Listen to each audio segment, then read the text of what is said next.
it. Hey guys, Chris here. In today's video, I'm gonna give you guys a full tour, exterior and interior of the Polestar 3. This is a long-range dual-motor performance, snow white with the blonde interior. I think this has the blonde Napa leather interior, and this is actually a pre-production model of the Polestar 3. I filmed, a very early hand-built build of this car. I was at the launch last year in Denmark. I also filmed a car here. I think it was earlier this year, but this is actually a full pre-production model. If it's not identical to the actual model you'll be able to buy, it's very, very close. So in today's video, I'm gonna give you guys a full tour of the Polestar 3. So let's start off this tour by showing guys the exterior. And as I said, this is snow, this white paint color, and this is actually the paint color I would expect, maybe this or the gray, the flat gray. And look how nice this sits. I think it's all the way down on its air suspension. I don't know if it's this low, just, hopping out of the car. Maybe it's just been sitting for a while, and that's why, it's a little bit lower, but just see how low it sits in front.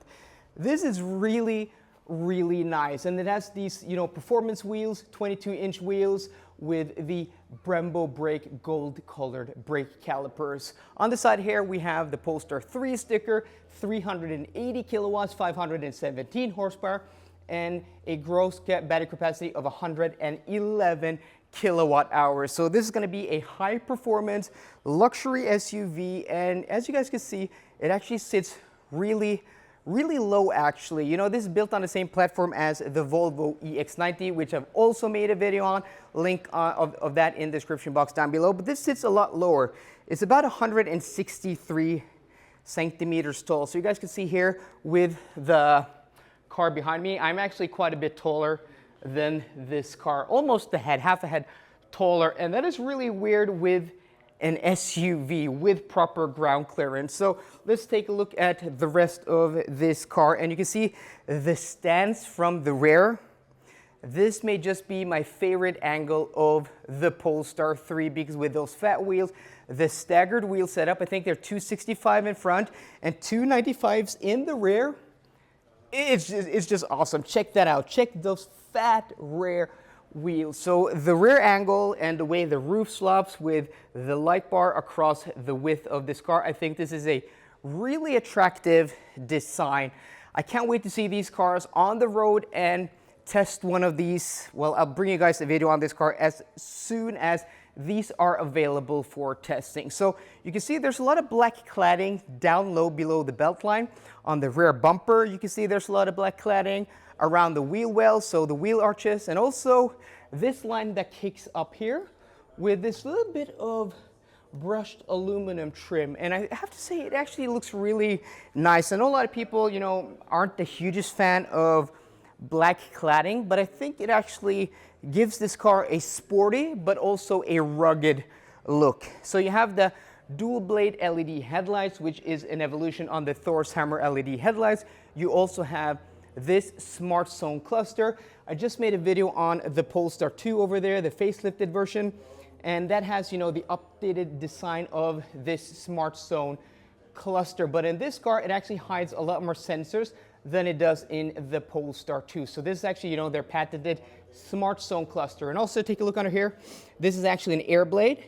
So the air rushes here and then it shoots up here. This is, I think, to reduce the angle of the front to make the car a little bit more aerodynamic than it otherwise would have been. But I have to say, overall, the design of the Polestar 3 is one of the best, if not one of the most attractive electric or full stop SUVs on the market. Before we continue the tour, I just want to give a huge thanks to today's video sponsor, Recharge. Recharge is the largest charge point operator in the Nordic countries with more than 4,000 charging points across Norway, Sweden, and Finland. And they are constantly building new charging stations and upgrading and updating their current charging stations. So if you want to support the channel, support this video, go to the link down below, click there and find out where your closest Recharge charger is. Inside the interior of the Polestar 3, I want to show you guys the infotainment system, but I don't think this is ready yet.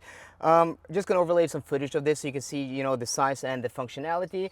But I have to say, having filmed the Volvo EX90 and then hopping back into the interior of the Polestar 3, and remember, these two cars are closely related, built on the same platform, pretty much, the same design language on the inside, and a lot of the same materials. Like, this is the same, the steering wheel, the stalks, this gauge cluster, and just the overall design here.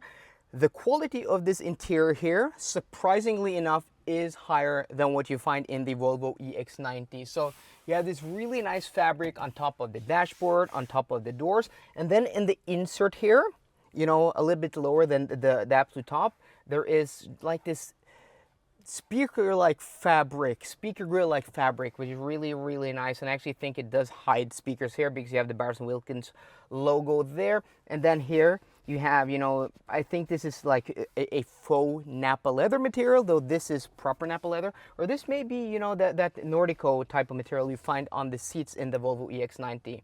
And then you have, rubberized material on the inside of the door handle. This does feel like also that Nordico trim. You have that down low here.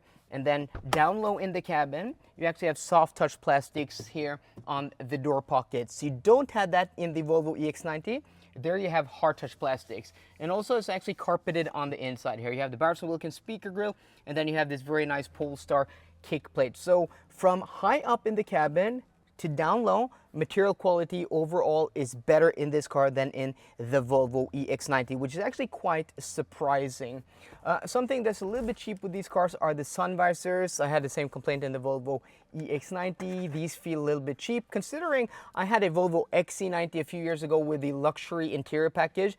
This was actually optioned in leather, stitched leather. The grab handle is also stitched leather. That was an option in that car, but standard, these came with a really nice fabric in those cars. You have the upgraded Bowers & Wilkins speaker grill system here with the new upgraded tweeter that sits on top of the dashboard. That's kind of, a signature design of Volvo when they came with the Bowers & Wilkins sound system with the XC90 back in 2015. This carries over a lot of that, modernizes it, and this should be an even better sound system than those cars. So this has the performance package. The only difference in interior from a normal long-range dual motor are these gold colored seat belts here on the interior. And surprisingly enough, compared to the Volvo XC90, there's a little less adjustability in the seats, and not everything is electrically operated as it is in the XC90, which is kind of a strange downgrade. But another upgrade is that the actual steering wheel column is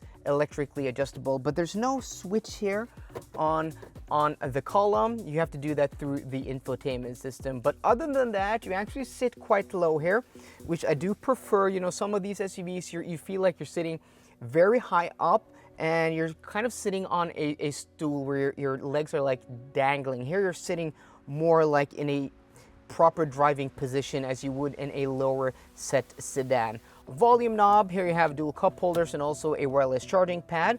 And then you have storage here, USB-C ports, and then you have a large armrest here. So front cabin overall with this beautiful dark wood is a nice interior. Keep winning. How the hell do you make it look so easy? I'm spinning and I can't seem to get back on my feet. Yeah, I might give up, 'cause I'm falling down now. Won't be good enough.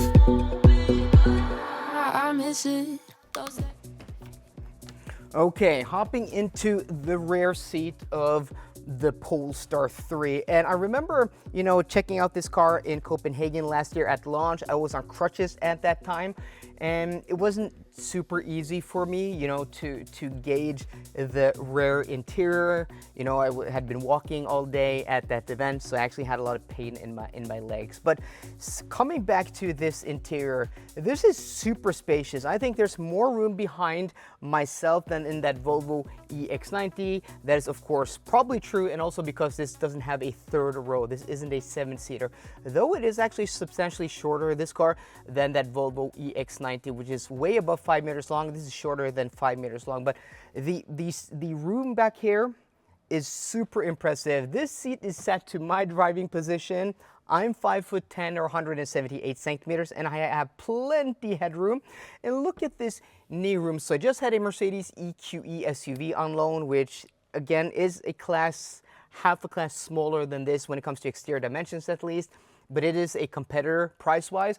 That car doesn't have nearly as much rear legroom as this car. This is so much more impressive, and especially the headroom in that Mercedes was a little bit, you know, compromised with when you had the panoramic sunroof. Granted, that roof would actually open. This is a fixed panel, but you know, on the sides here, you would, if you were taller, like 6'2", 6'3", or taller, you probably would have struggled with headroom in that Mercedes.